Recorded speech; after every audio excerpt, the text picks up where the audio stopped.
Dios bendiga al pueblo de Dios, el pueblo de los santos del Altísimo. Soy Víctor Cáceres, su hermano en Cristo. Quiero darle la más cordial bienvenida a Biblia Estudio TV, su instituto bíblico virtual. Un saludo desde el corazón del mundo, Puerto Rico, para toda América y el Caribe. Doy gracias a Dios por todos nuestros seguidores en las redes sociales, YouTube, Facebook, Rumble, Telegram e Instagram. Un saludo en el amor de Jesucristo para todos ustedes, mis hermanos. También para todos ustedes, los amigos, que no se pierden nuestros estudios bíblicos expositivos. Pero también a los que no son muy amigos y a los que nos miran encubiertamente para no identificarse. Un saludo para todo el mundo. Quiero decirle que aunque usted que nos ve, que no cree en Jesucristo, hoy Dios tiene una palabra de salvación para usted por medio del estudio bíblico de hoy. Antes de entrar en lleno al estudio de hoy, quiero encarecidamente exhortarles a que compartan este estudio con todos sus amigos, hermanos, familiares, para que ellos también escuchen la palabra de salvación que Dios tiene para ellos también. Recordemos que estamos en la recta final. Cristo prometió que volvería para restaurar todas las cosas. Y ese tiempo está a la vuelta de la esquina, amados. Si usted es salvo, la Biblia nos exhorta a cuidar esa salvación con temor y con temblor. Y si usted todavía no ha sido salvo de la ira que viene, hoy es el día para que usted tome la decisión más importante de su vida. Arrepentirse, confesar sus pecados a Dios, confesar con su boca que Jesús es su Señor y Salvador y creer que Jesucristo resucitó de entre los muertos. Vamos a empezar por esto y luego continuamos con el proceso de lo que es la santificación en su vida. Escuche y mire este video hasta el final. Le garantizo que hay muchas revelaciones de parte de Dios para cada uno de ustedes. Y que en nuestros videos no hay desperdicios en boberías ni en tonterías, amado. Hoy continuamos con la segunda parte del estudio bíblico, preparados para la conquista, el cual está fundamentado en el capítulo 1 del libro de Josué. Antes de continuar, quiero aclarar algo que erróneamente dije en el estudio anterior. Error que cualquiera de nosotros podemos cometer. Dije en el estudio anterior, y esto está en el relato acerca de la ley ceremonial, que cuando Moisés subió la segunda vez a recibir la ley de Dios para el pueblo, dije que Moisés había escrito los mandamientos de Dios en tablas y no en 2 tablas como la primera vez. El error está en que dije que la segunda vez la ley no fue escrita en 2 tablas como la primera vez. Corrijo. Sí, la ley tanto la primera vez como la segunda vez fue escrita en 2 tablas. Y esto lo encontramos en Éxodo 31, 18, 34, 29. Mis disculpas por este error, esperando que no haya traído, ¿verdad?, ninguna confusión en el pueblo de Dios. Dios me ha enseñado a mí a que cuando cometo un error, lo digo, pido perdón, lo corrijo y adelante. Ahora sí, teniendo este punto aclarado y las exhortaciones claras, ahora podemos continuar con el estudio bíblico de hoy. Adelante con el estudio.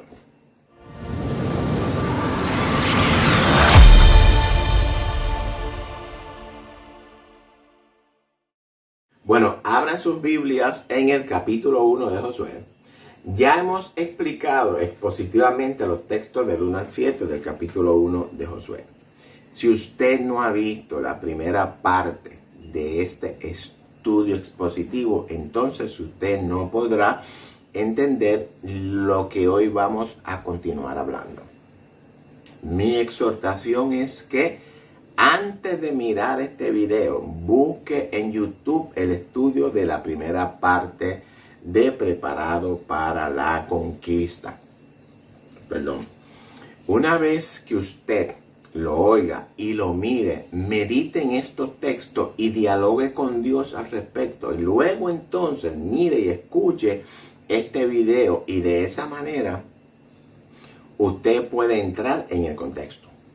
Voy a repetir la última parte del estudio anterior para que recojamos el contexto y le demos continuidad.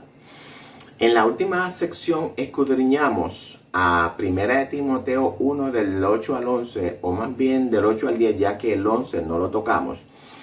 Quiero que preste mucha atención a este párrafo, porque aquí Pablo nos revela algo importante en cuanto a la ley dada por Dios a Moisés para toda la humanidad. Leamos a 1 de Timoteo 1 del 8 al 11. Pero sabemos que la ley es buena si uno la usa legítimamente. Bueno, explicamos que esta ley a la que Pablo se refiere es a la Torá, el Pentateuco y toda la ley del Antiguo Testamento. El usarla legítimamente se refiere a los que la cumplen correctamente, resumida, ¿verdad?, en la ley del mandamiento del amor. Ahora bien, Pablo nos dice, conociendo esto, que la ley no fue dada para el justo, Pablo nos revela que esa ley, la que resume los 10 mandamientos en el Antiguo Testamento, recordemos que aprendimos que toda la ley dada a Moisés en el monte Sinaí fueron escritas en 2 tablas y puestas en el arca, en las cuales estaba el pacto que Jehová hizo con su pueblo el día que lo sacó de Egipto. Y esto es lo que encontramos más, y esto lo podemos encontrar más detalle en 1 Reyes del 8 al 9. Pablo aquí nos revela que esa ley que incluía todos los ritos, sacrificios, no fue dada al justo. Es decir, para los que hemos sido justificados por la fe en Jesucristo. ¿Quiere decir esto que la ley ya no es válida para nosotros? ¿Quiere decir esto que la ley ya está abolida? No es necesaria en ninguna manera. La ley sigue vigente. El mismo Jesús dijo en Mateo que no pensemos que Él vino para abrogar, es decir, para invalidar la ley o los profetas. Es decir, que tanto la ley como los profetas siguen vigentes.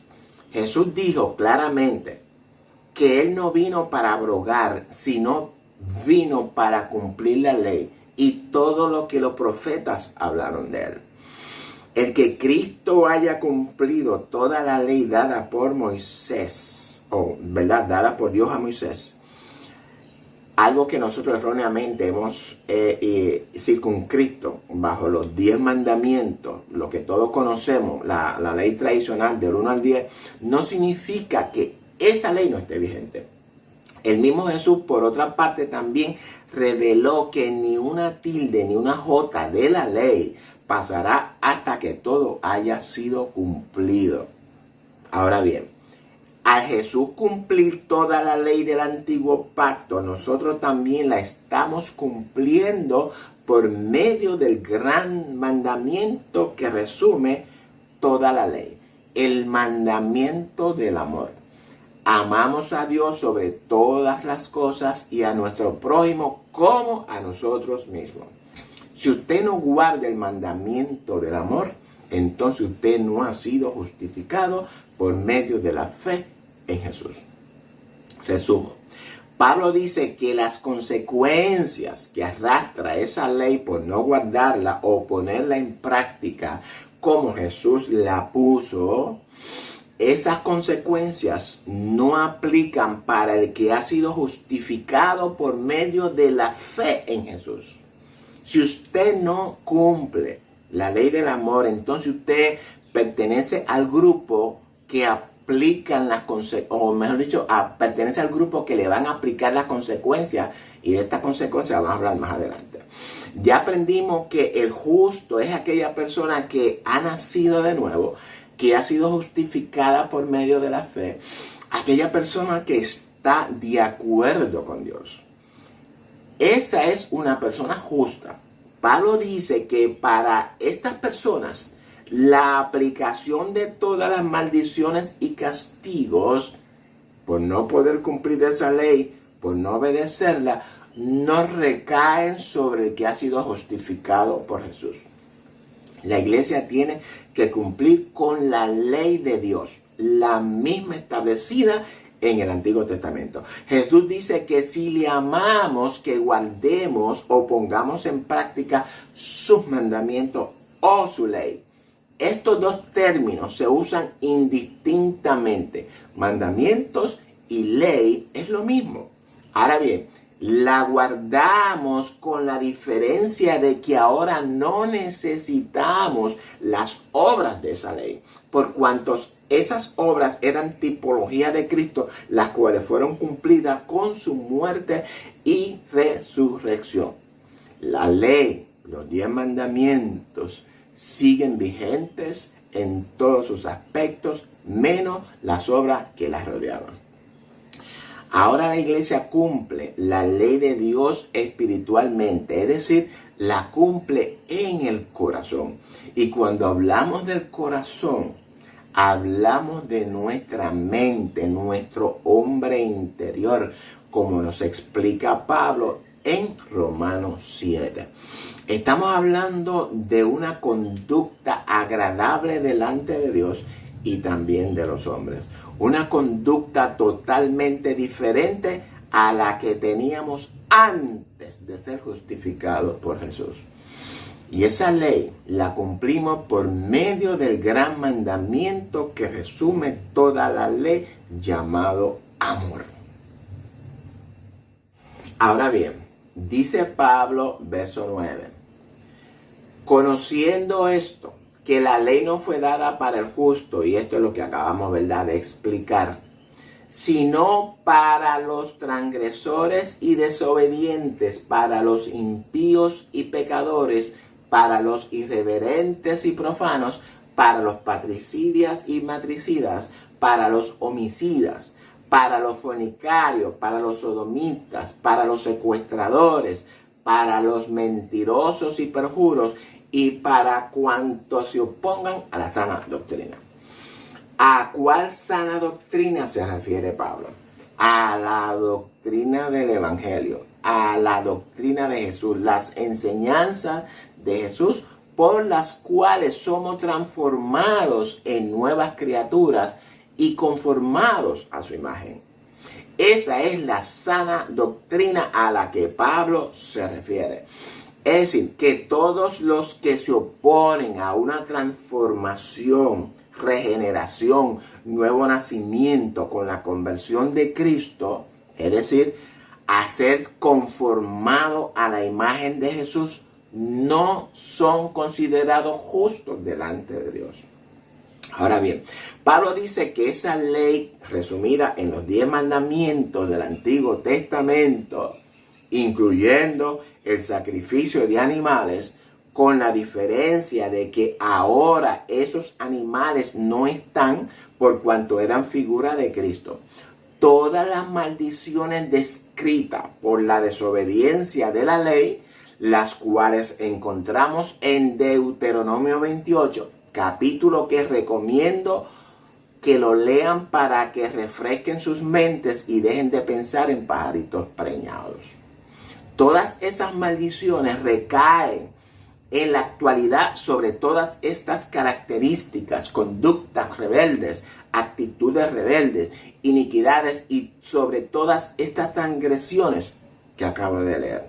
En otras palabras, que estas personas que no han creído y los que han sido desobedientes al Evangelio de Jesucristo tendrán que ser justificados por medio de las obras de la ley. Entiéndase, esta persona al resucitar, porque todos, ¿verdad?, tenemos que resucitar para enfrentar el juicio. No solamente el mundo pecador enfrentará el juicio, nosotros la iglesia estaremos a la derecha y ellos a la izquierda. Los de la derecha, es decir, los que fueron glorificados con el nombre de Jesús, la iglesia redimida, seremos los que juzgaremos al mundo pecador en Jesús. Y esto es lo que nos revela Daniel 7:10 y Apocalipsis 20:12, donde nos revela que los libros fueron abiertos y otro libro fue abierto, el cual es el libro de la vida. Y nos dice que los muertos, es decir, los pecadores, fueron juzgados por las cosas que estaban escritas en los libros. Pablo nos revela en 1 Corintios 6:2-3 que nosotros juzgaremos al mundo y a los ángeles. Y yo sé que usted dirá, ¿qué tal 2 de Timoteo 4:1 que dice que el Señor Jesucristo juzgará a los vivos y a los muertos en su manifestación y en su reino? Y mi respuesta es, ¿se contradice Pablo? No, Pablo no se contradice. Pablo en Timoteo se refiere a que el Señor Jesucristo se manifestará en nosotros, glorificará su nombre en la iglesia y por medio de la iglesia ejecutará sus juicios. Lea 2 de Tesalonicenses 1:3-12 para que vaya aprendiendo a interpretar la escritura. Ahora bien, estas personas van a ser enjuiciadas por sus malas obras y tendrán que enfrentar la ira de Dios. Y esa ira de Dios es ir al altar de sacrificio, de acuerdo con la tipología, que no es otra cosa que el fuego consumidor de Dios. Lea Sofonías capítulo 1 del 1-18 para que continúe interpretando correctamente la escritura. Estas personas tendrán que ofrecer su cuerpo en sacrificio vivo, literalmente, en cuerpo físico, en vivo y a todo color, porque ya no hay corderitos a su favor. Para que por medio de ese sacrificio el pecado sea quitado del cuerpo, ya que solamente el pecado puede ser quitado de la persona por medio del fuego. Sus cuerpos sean purificados y de esta manera sus pecados sean perdonados. Claro, luego de haberse arrepentido y este sacrificio sea recibido con olor grato ante Jehová y puedan ser restaurados de nuevo como en el origen. Isaías cuando le fue manifestada la gloria de Dios, dijo que era hombre pecador de labios inmundos. ¿Cómo Dios lo limpia del pecado? Tomando un carbón encendido y poniéndolo en sus labios, de esa manera fue limpio. Y de esta manera esas personas son justificadas para vida, con la diferencia de que estas personas pierden el reino eterno, la vida eterna que será manifestada en nosotros los justos cuando Cristo sea manifestado. Y esto que quede claro, del juicio de Dios y de la ira de Dios, nadie, absolutamente nadie podrá escapar. Crea usted en Dios o no crea, del juicio y de la ira, desafortunadamente nadie podrá escapar. Si usted es de esas personas que no creen en el Evangelio de Jesucristo, el mensaje de salvación de la ira de Dios está hoy delante de usted. Me parece a mí que es tiempo de repensar su postura, recapacitar, volver en sí, arrepentirse y entrar en el camino correcto. Ahora podemos entender la insistencia de nosotros a que el ser humano proceda al arrepentimiento. Ahora podremos entender lo valiosa que es nuestra salvación. Y si usted no entiende esto que acabo de decir, tengo que exhortarle a que vea, mire, escuche el estudio bíblico de la justificación para vida, la cual Pablo nos revela en Romanos 5 en adelante. Léase esos capítulos, analícelos cuidadosamente, pídale a Dios que le dé discernimiento espiritual y entonces podrá entender cuál es la voluntad, el propósito y el plan de Dios para usted y para toda la humanidad.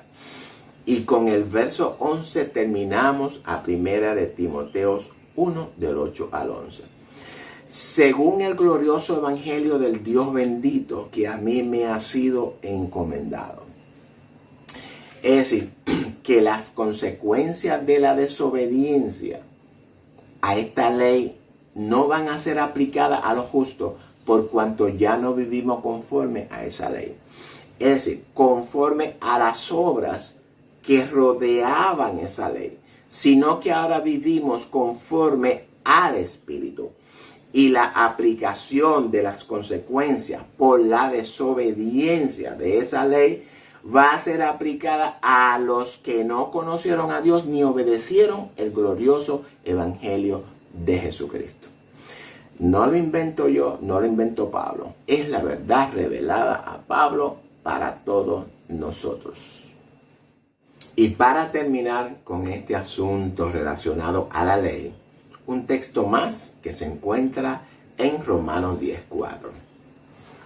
Un solo texto, y es necesario explicarlo, ya que este texto ha sido usado como justificación para muchos hermanos apoyar su enseñanza acerca de que la ley ya no es necesaria en el Nuevo Testamento.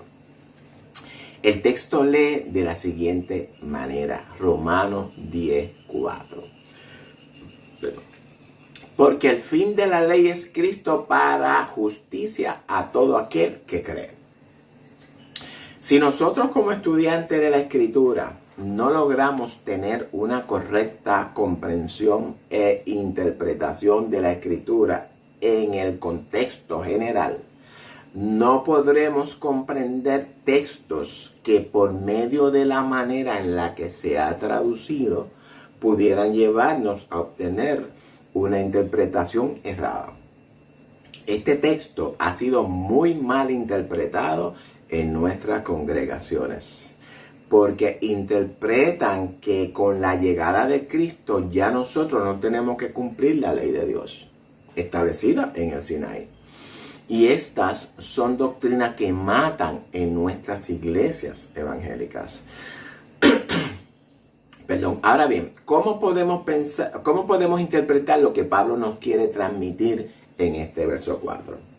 Ya hemos aprendido que la ley sigue vigente, con la diferencia de que ahora la cumplimos en nuestro espíritu con base en el amor.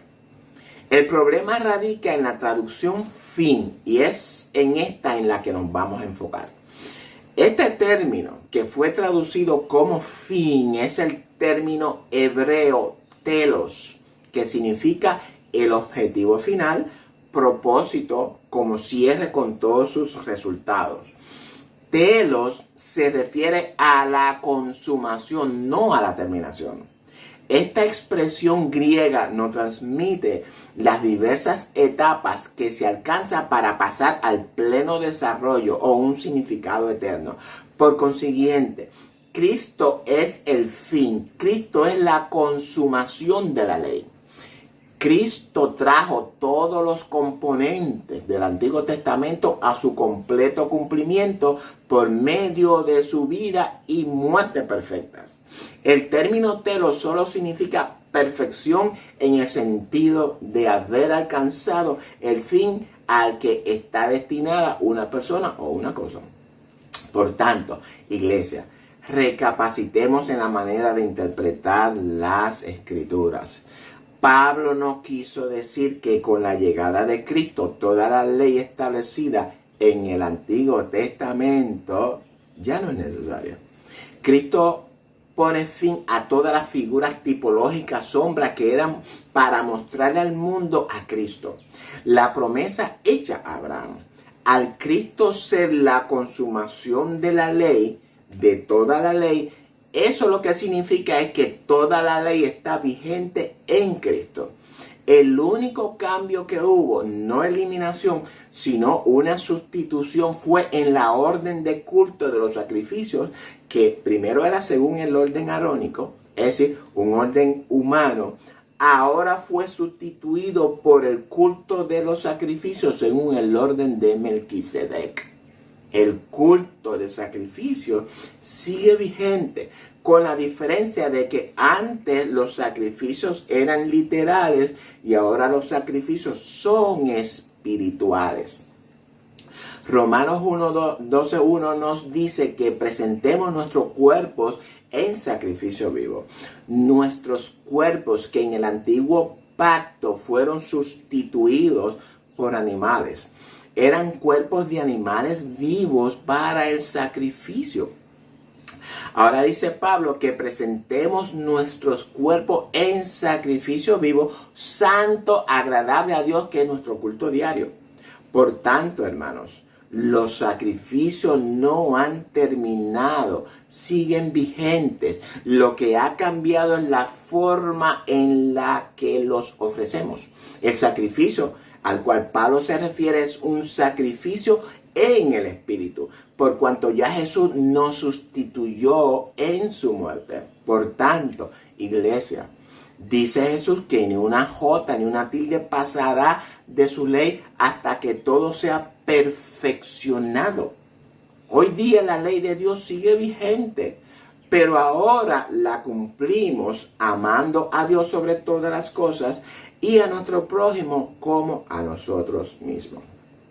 La pregunta fue, si el ministerio de Josué fue una sombra del ministerio de Cristo, el Espíritu Santo, o ¿verdad? La iglesia, ¿tendremos que guardar toda la ley conforme a la ley de igual manera la que Dios le ordenó a Josué?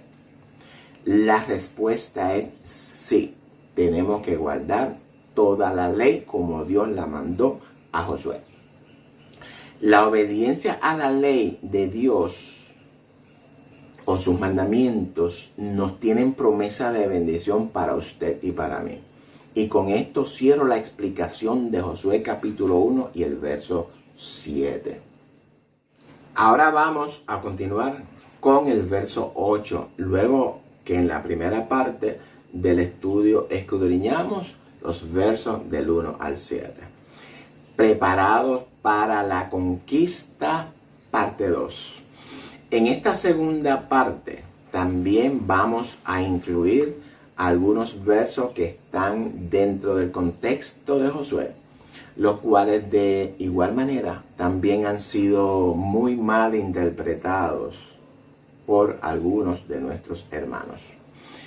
Recordemos los 4 recursos necesarios para que podamos obtener la correcta interpretación del texto, es decir, del mensaje que Dios nos transmite por medio de ellos.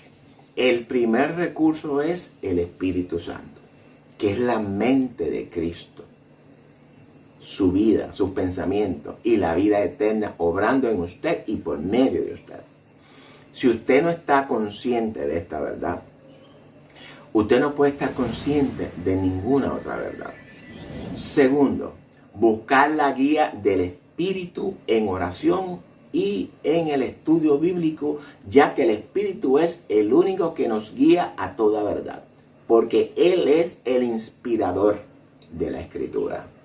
Tercero, conocer las reglas hermenéuticas, entendiendo que la Biblia es su propio intérprete. Y por último, medite en el estudio de la palabra de día y de noche y no se aparte de ella ni a izquierda ni a derecha. Si usted tiene alguna otra estrategia, puede añadirla y le puedo asegurar que la palabra de Dios se glorificará en su vida y por medio de su vida. Verso 8. Nunca se apartará de tu boca este libro de la ley, sino que de día y de noche meditarás en él, para que guardes y hagas conforme a todo lo que en él está escrito. Porque entonces harás prosperar tu camino y todo te saldrá bien. Y esto no lo digo yo, lo revela la Escritura. En este verso encontramos el objetivo, el resultado, el propósito de no apartarnos de este libro de la ley, de la Biblia, que es la palabra de Dios. Sus instrucciones, sus principios de vida para nosotros, amados, donde encontramos promesas de bendición, donde encontramos la vida eterna, el reino que Dios tiene preparado para usted y para mí. Mira que Dios le dice a Josué que medite de día y de noche, es decir, que tenga la ley en su corazón para meditarla siempre. La pregunta es, ¿qué hay de especial en meditar en la ley de Dios? Y hay algo extraordinario cuando meditamos en la palabra de Dios. Pablo en Romanos 12:2 nos enseña a que nos transformemos por medio de la renovación de nuestro entendimiento. Es decir, por medio de nuestro conocimiento. ¿Conocimiento de qué? Conocimiento de la palabra de Dios. Cuando meditamos en la palabra de Dios, ese conocimiento se va imprimiendo en nuestro subconsciente. Es como una cuenta de banco. Depositamos la palabra de Dios y cuando la necesitamos, nuestro subconsciente va a estar preparado para que cuando nuestras mentes quieran entrar, o para que en cuanto a nuestras mentes quieran entrar pensamientos impuros, mundanos y blasfemos, nuestro subconsciente retira todo el depósito en nuestra mente para combatir esos pensamientos inmorales. Es por esto que Pablo nos exhorta a que nos transformemos por medio de la renovación. Y renovación quiere decir actualizarnos en la verdad todos los días. Yo he hecho de este texto uno personal para mi vida. Medito en la palabra siempre, siempre de día y de noche. Sin ella no puedo vivir. Es la que le da sentido a mi vida. La palabra de Dios son mis pensamientos. Es la que gobierna mi mente y mi corazón. Es el Espíritu Santo, es la mente de Cristo operando en mi vida y por medio de mi vida para ser de bendición a toda la humanidad. Eso es una realidad en mi vida y doy gloria a Dios por esa realidad. Y le pido al Señor que en oración, que esa realidad sea la de cada uno de ustedes. Y con esto glorifico a Dios en mi vida y por medio de ella. Y quiero que también ustedes glorifiquen a Dios. ¿Quiere decir esto que vivo en perfección sin fallarle a Dios? No, amados. Vivir en santidad es un proceso continuo. Un proceso que conlleva errores, equivocaciones, caídas, fracasos y a la misma vez todas estas imperfecciones me conducen a que el Espíritu de Dios, su mente, se perfeccione cada día en mi vida. Cuando somos guiados por la palabra, todo lo que emprendamos en la vida nos saldrá bien. Ya Dios nos ha bendecido con todas bendiciones en los lugares celestiales. Es algo que nos pertenece por derecho, por decreto divino. Aunque muchas veces veamos lo contrario, pero Dios nos dice que todo obra para nuestro bien, claro, si es que somos llamados conforme a sus propósitos. Cuando obedecemos la palabra de Dios, esa obediencia produce en nosotros su paz, produce en nosotros su gracia, su benevolencia y produce en nosotros su gloria. Entonces concluimos diciendo que el ministerio de Josué es tipo o sombra del ministerio del Espíritu Santo en la iglesia. Verso 9. Mira que te mando que te esfuerces y seas valiente, no temas ni desmayes, porque Jehová tu Dios estará contigo donde quiera que vayas. Este mandato no debe ser extraño a nosotros, ya que ese mismo mandato es el que encontramos en el nuevo pacto. En el verso 7 de la primera parte del estudio ya explicamos estos dos términos, esforzarse y ser valiente. Le sugiero que si usted todavía no ha visto la primera parte del estudio, mírelo, escúchelo con cuidado. Si usted quiere saber, ¿verdad?, lo que Dios se refiere con esforzarse y ser valiente, mire la primera parte del estudio. Nosotros no fuimos creados en temor. Dios no le teme a nada. Nosotros fuimos creados a su imagen y conforme a su semejanza. Es decir, que Dios puso de sus atributos en nosotros. Jesucristo nunca tuvo miedo. Y dice Juan que somos hechura de Dios en Cristo. Por tanto, si usted y yo no debemos de tener miedo. El miedo en nuestras vidas es el resultado de las influencias de nuestros padres, hermanos, familiares, de la televisión, de las escuelas, de los líderes y, como si eso fuera poco, del sistema y de la religión también. La meditación en la palabra de Dios vence al miedo por medio de la renovación de nuestras mentes. Desafortunadamente, nuestros líderes religiosos se han encargado de influenciarnos por medio del miedo. Aunque usted no lo crea, la iglesia ha sido formada bajo un sistema religioso impositivo. Cristo nos liberta y nuestros líderes nos esclavizan. Dios anima a Josué diciéndole que Él mismo estará con Josué donde quiera que vaya. Si Dios no le hace esta promesa a Josué, puedo asegurarle que Josué no hubiese tenido la victoria que tuvo en toda su vida. Esa misma promesa fue la que Dios me hizo y también la hizo a usted. Pero esa es una promesa para creerla por fe. Josué la creyó y fue una realidad en su vida. ¿Y usted la cree? Yo la he creído. Ahora vamos a entrar en la parte más emocionante del relato. Josué asume el mando, el control. Ya hemos estudiado y aprendido que Josué es figura del Espíritu Santo en la iglesia. Josué es el líder, el que Dios ha encomendado el ministerio para guiar a su pueblo a la tierra prometida. Esta tierra prometida ya explicamos en el estudio anterior que es Canaán, una tierra llena de inmoralidad sexual, la cual está ligada a la idolatría. Canaán, dentro del contexto bíblico, es figura del mundo pecador, un mundo gobernado por Nimrod, una actitud que se levanta contra la autoridad divina. La función de Josué es entrar a estas tierras y someterlas bajo su autoridad. Para Josué lograr esta encomienda que Dios ha puesto sobre sus hombros, tendrá que preparar al pueblo para la batalla.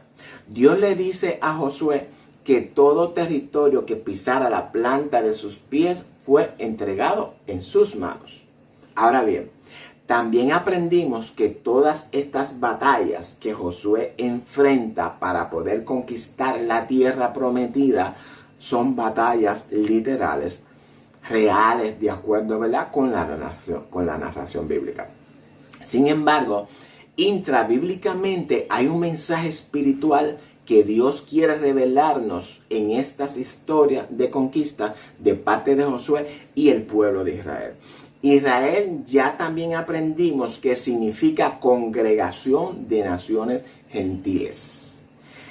Es importante discernir el testimonio de Jesús en estas profecías, ya que es lo que nos enseña la Escritura en Apocalipsis 19:10.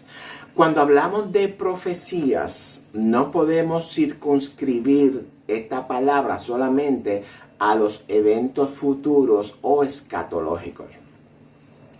Profecía significa toda palabra que sale de la boca de Dios. Por tanto, toda la Biblia es considerada profecía por cuanto es palabra de Dios, aunque encontremos hombres hablando.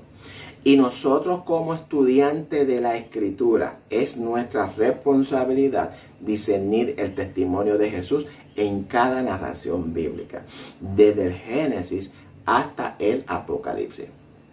Ahora bien, entendiendo todo esto que acabo de explicar, vamos a tomarlo como punto de partida para que podamos entender lo que vamos a descubrir en este estudio expositivo de Josué capítulo 1.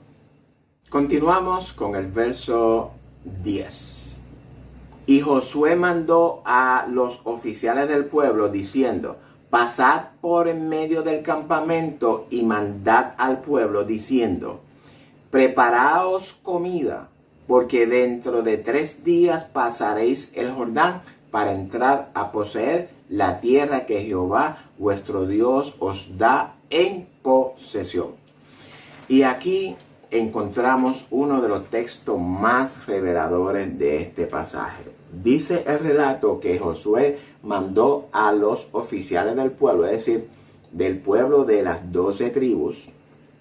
Recordemos que las 12 tribus estaban formadas por gente de todas las naciones.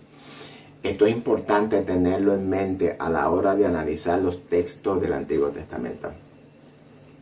En estos versos encontramos algo muy interesante y lo vamos a analizar a la luz de Moisés y la entrega de la ley. De la misma manera en la que Dios instruyó a Moisés a preparar al pueblo, en su caso santificarlo, porque dentro de 3 días Jehová descendería al Sinaí. Vemos que a Josué también le instruye a preparar al pueblo porque dentro de 3 días pasarán el Jordán. Hay una muy estrecha relación o conexión entre estos 3 días de ambos relatos.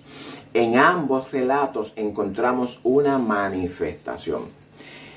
Esos oficiales podemos identificarlos como los 8 hombres principales que nos habla Miqueas 5, en conjunto con los 7 pastores que ilustran al pueblo de Dios. Las numerologías del 8 y el 7 las estudiaremos en el estudio expositivo del profeta Miqueas, no aquí. El que Josué diga que preparemos comida o que preparen comida es lo que nos ilustra que para poder enfrentar, conquistar y vencer al enemigo necesitamos estar fortalecidos en Dios por medio de su palabra. Y por último, para terminar con este estudio, el cual les exhorto a todos que por favor comparta con todos sus contactos en las redes sociales, YouTube, WhatsApp, Facebook y las demás plataformas. Quiero escudriñar lo que Josué dijo después que mandó al pueblo a preparar comida. Y esto es importante que la iglesia entienda. Porque dentro de 3 días pasaréis el Jordán para entrar a poseer la tierra que Jehová, vuestro Dios, os da en posesión. Y aquí encontramos la clave de todo. Dentro de 3 días. ¿Qué Dios nos revela con esta expresión? Dentro de 3 días. Vamos a buscar unos textos que nos hablan de estos 3 días o del tercer día, que básicamente es lo mismo.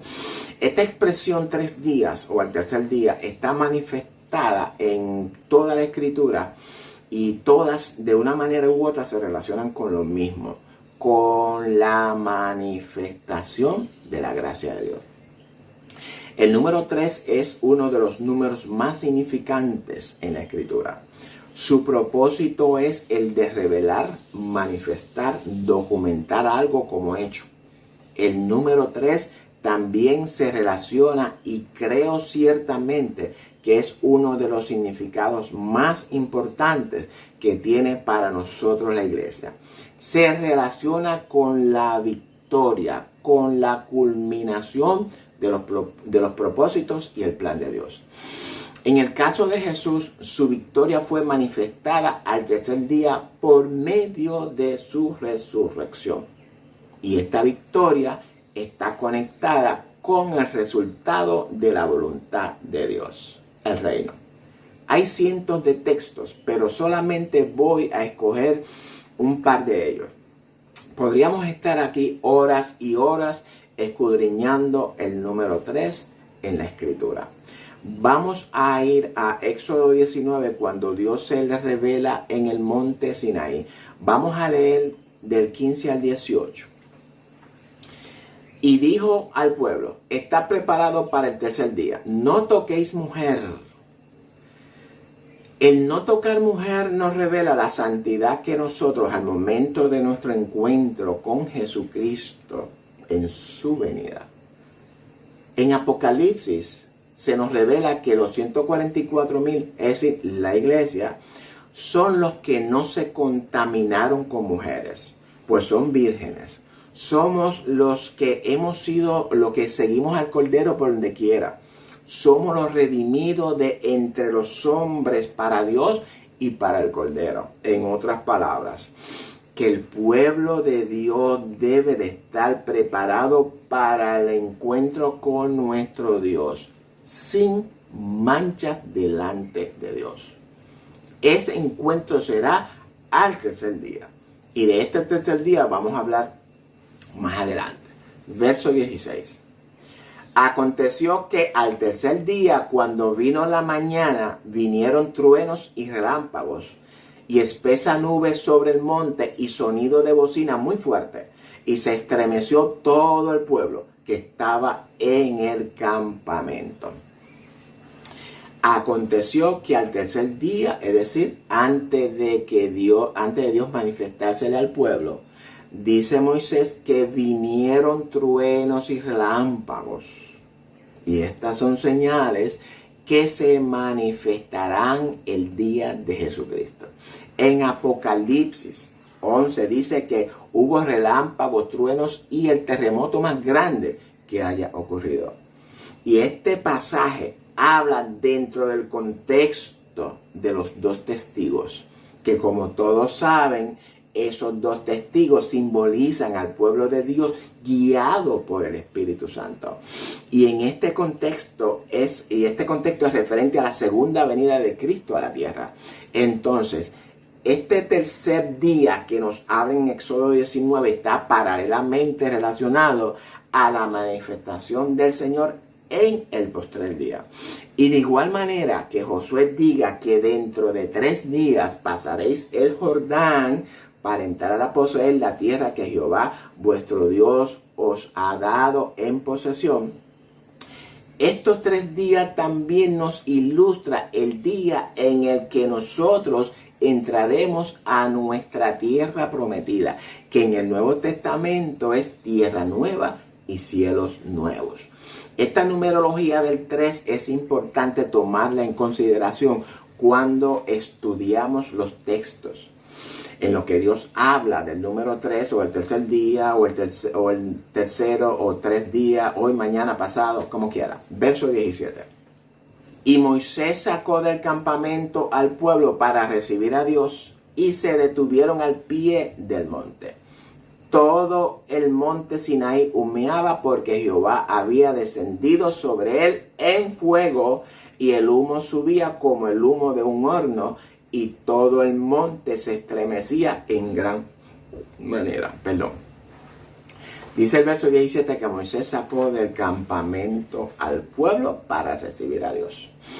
Este campamento que nos ilustra el lugar de habitación del pueblo de Dios es el mismo campamento que encontramos en Apocalipsis 20, donde nos revela que Satanás sale a engañar a las naciones del mundo, a Gog y a Magog, y dice que todo el mundo subió en contra del campamento de los santos.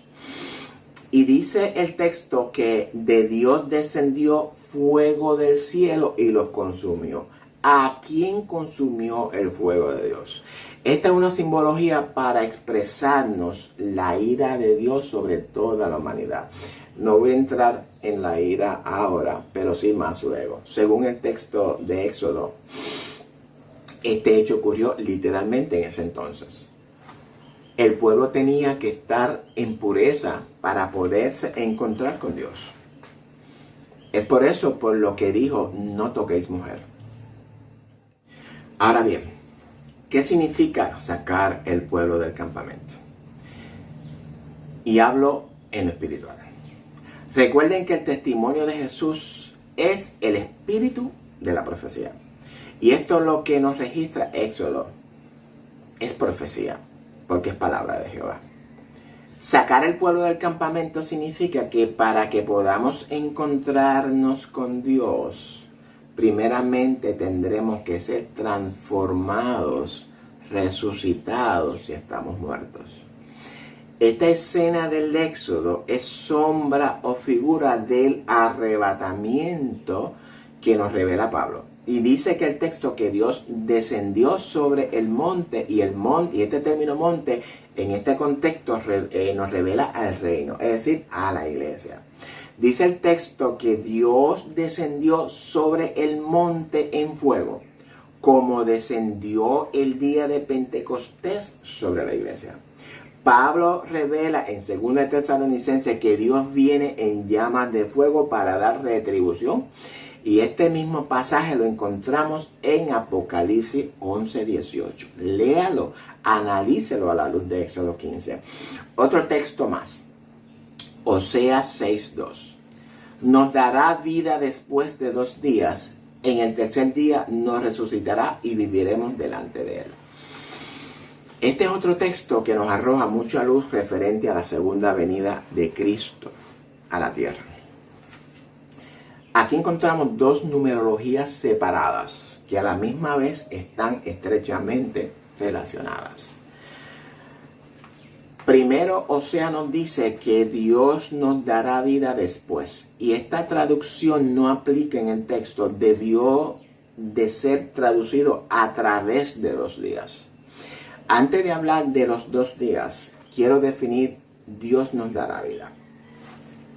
El texto recibido es Ayash, que fue traducido como vida. Ayash significa vivir, vivificar, revivir, infundir vida, especialmente cuando se aplica a la esfera espiritual, es decir, que no solamente a la física. El Antiguo Testamento ve la naturaleza del hombre de manera holística. El cuerpo y el espíritu funcionan como un todo unificado. No como nos han enseñado que somos tripartitas. La vida es la capacidad de ejercer todo el poder vital de uno al máximo. Y este poder vital se origina en Dios. Nosotros los que antes estábamos muertos en nuestros delitos y pecados, Dios nos ha dado vida en Jesús. Es a esta vida a la que Oseas se refiere en el texto. La muerte es todo lo contrario. La muerte significa eso que nos separa del poder vital de Dios. En otras palabras, que todo aquel que vive en delitos y pecados está espiritualmente muerto delante de Dios. La muerte es una transición de un estado pecaminoso a un estado de vida. Si no entendieron, les sugiero que reescuchen lo que dije varias veces hasta que lo internalicen en su corazón. Ahora bien, ¿cuáles son esos 2 días? Esos 2 días simbolizan la era de la iglesia. Literalmente, desde la resurrección de Cristo hasta su regreso. Estamos hablando de 2000 años, literales. Estos 2000 años son ilustrados en la Escritura por varias simbologías y numerologías también. Entiéndase 2 días, 40 días, tiempo de los gentiles, plenitud de los gentiles, 7 días, 7 años, 7000 años. Todos estos términos que el Señor nos explica y lo encontramos en el Apocalipsis. No voy a explicarla en este estudio, pero sí la voy a explicar cuando estemos en el estudio de Oseas. Y luego que se cumplan estos 2000 años, los cuales se cumplen dentro de 10 años aproximadamente, dice Oseas que seremos resucitados y viviremos delante de él. ¿Por qué digo que estamos a 10 años aproximadamente? Pueden ser más o pueden ser menos. Muy sencillo, hermanos. Vamos a desenmascarar al calendario grecorromano, que es por el cual nos regimos en el mundo. El Nuevo Testamento, ¿en qué año nace la iglesia de Jesucristo? Todos sabemos que nace 10 días luego de su resurrección. ¿A los cuántos años murió Jesucristo? Todos sabemos que Jesús murió alrededor de 33 años y medio. El nuevo pacto es hecho por Jesús con la iglesia la noche antes de ser crucificado. La muerte y resurrección de Jesús certifica el pacto hecho la noche anterior, el cual es la consumación del antiguo pacto o del Antiguo Testamento como lo conocemos. Por tanto, el nuevo pacto o el Nuevo Testamento, como nos han traducido, se origina después de su resurrección. No nos dejemos confundir con las traducciones al español. Si Jesús es el fin de la ley, es decir, el fin es el término hebreo telos, que significa el objetivo final o el propósito como cierre con todos sus resultados, como ya lo expliqué previamente, entonces la pregunta es, ¿en qué año Jesucristo trajo todos los componentes del Antiguo Testamento a su completo cumplimiento por medio de su vida y muerte perfectas? La respuesta es en el año de su muerte. Si Jesucristo perfeccionó y cumplió la ley a los 33 años y medio aproximadamente, entonces, ¿por qué el mundo nos revela o nos ha vendido la teoría de que el Nuevo Testamento se origina con el nacimiento de Jesús? Esa es una teoría falsa. Los evangelios, el ministerio de Jesús en la tierra, pertenece al Antiguo Testamento. Cristo desarrolló su ministerio bajo el antiguo pacto y murió bajo el antiguo pacto, porque de otra manera no hubiese podido redimir a los que estaban bajo la ley. Si usted quiere seguir creyendo las mentiras que el sistema nos vende, siga creyéndola, pero yo creo en lo que la Escritura me revela. Ahora bien, con esto no estoy diciendo que Cristo regresa dentro de 10 años. Lo que estoy diciendo es lo que la Escritura me revela. Los 2000 años se cumplen en el 2033, tomando en consideración cuando Cristo murió. Estamos en el 2023, por tanto, para el 2033 faltan 10 años. No exactamente, porque puede haber algún tipo de variación en la fecha y en el tiempo. El 2033 es una fecha aproximada, no exacta. Si usted lo quiere creer, créalo. Si usted no lo quiere creer, no lo crea. Ahora bien, ¿cuáles son las dos señales que Pablo nos revela antes de la venida de Cristo? Estas dos señales infalibles que deben de acontecer antes de la aparición del Señor en las nubes con llamas de fuego para dar retribución a los que no conocieron a Dios ni obedecen al Evangelio de Jesucristo, las encontramos en 2 de Tesalonicenses 2. La apostasía, la cual ya es una realidad que estamos experimentando en nuestras congregaciones, y la manifestación del hombre de pecado. Cuando nuestros ojos vean esas señales, de las cuales la primera es una realidad en medio nuestro, preparémonos. Si usted lo quiere creer, créalo. Si usted no lo quiere creer, no lo crea. Yo hablo la verdad revelada. Escuche usted o no escuche. Dios llama a su pueblo rebelde porque no quieren escuchar su palabra. Yo solamente espero que estemos entendiendo lo que la Biblia nos transmite cuando habla del tercer día. Y para terminar de aclarar lo que la Biblia nos transmite con la expresión el tercer día, vamos ahora a ver otra expresión sinónima. El texto se encuentra en Lucas 13 del 31 al 32. Aquel mismo día llegaron unos fariseos diciéndole: sal y vete de aquí, porque Herodes te quiere matar. Y les dijo: id y decid a aquella zorra: he aquí echo fuera demonios y hago curaciones hoy y mañana, y al tercer día termino mi obra. Nuevamente encontramos a Jesús hablando de la culminación de los tiempos. Echa fuera demonios y hace curaciones hoy y mañana, es decir, 2 días. Y al tercer día termina mi obra. Obviamente no podemos pensar que Cristo habla de su ministerio en ese momento, porque sabemos que su ministerio duró aproximadamente 3 años y medio o 42 meses. Entonces, ¿a cuáles hoy y mañana se refiere Cristo?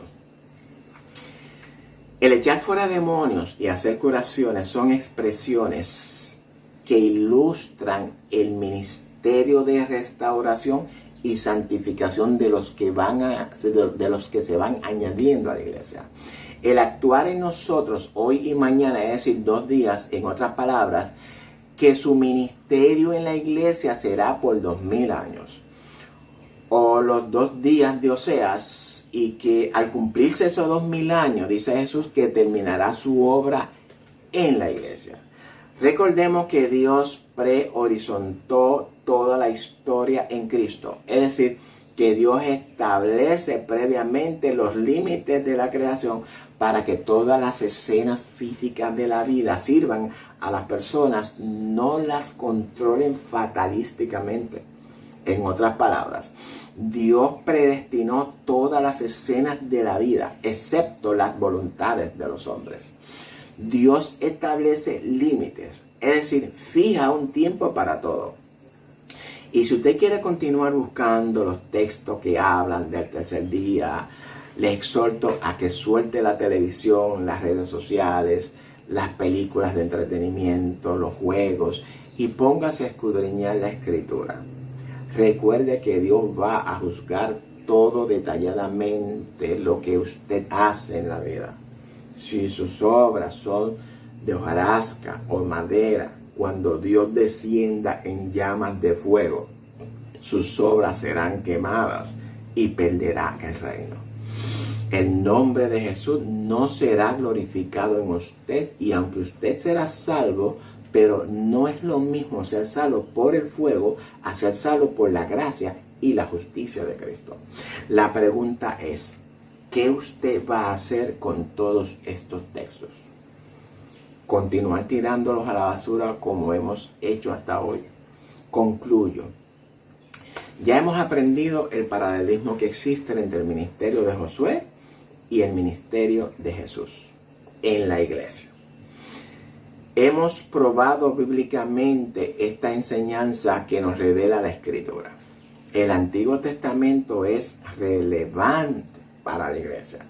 Todos los principios de vida están establecidos en el Antiguo Testamento. Dios nos revela su voluntad, su propósito y su plan para cada uno de nosotros. Es nuestra responsabilidad escudriñar la Escritura y descubrirlo. Si usted es un amigo que todavía no se ha reconciliado con Dios, hoy es el día perfecto para hacerlo. Usted ha escuchado el estudio de hoy. Usted decide si enfrenta la ira de Dios o enfrenta su gracia. Mi exhortación es que decida por enfrentar su gracia. Arrepiéntase de sus pecados. Es lo primero. Arrepentimiento. Confiéselos a Dios. Pídale perdón y empiece a leer su palabra. En ella usted encontrará todas las instrucciones de vida que Dios tiene preparada para usted. Busque una iglesia evangélica cristiana que predique sana doctrina y hable con el pastor y dígale que quiere reconciliarse con Dios. El pastor orará por usted, le guiará en el proceso y lo pastoreará por el buen camino. Nosotros estamos en la mejor disposición de orar por usted, por salvación de su alma. Comuníquese vía mensajería de WhatsApp al 787-616-1377 y con gusto oraremos por usted para que Dios lo perdone y lo reciba en su familia y lo haga su hijo. Y si hijo, también heredero del reino. Es importante que usted entienda que hay un reino esperando por usted. Usted decide si lo quiere o lo rechaza. No se pierda el capítulo 3 o, ¿verdad?, el video número 3 de este majestuoso estudio bíblico preparado para la conquista. Si así el Señor lo permite. Dios le bendiga a todos.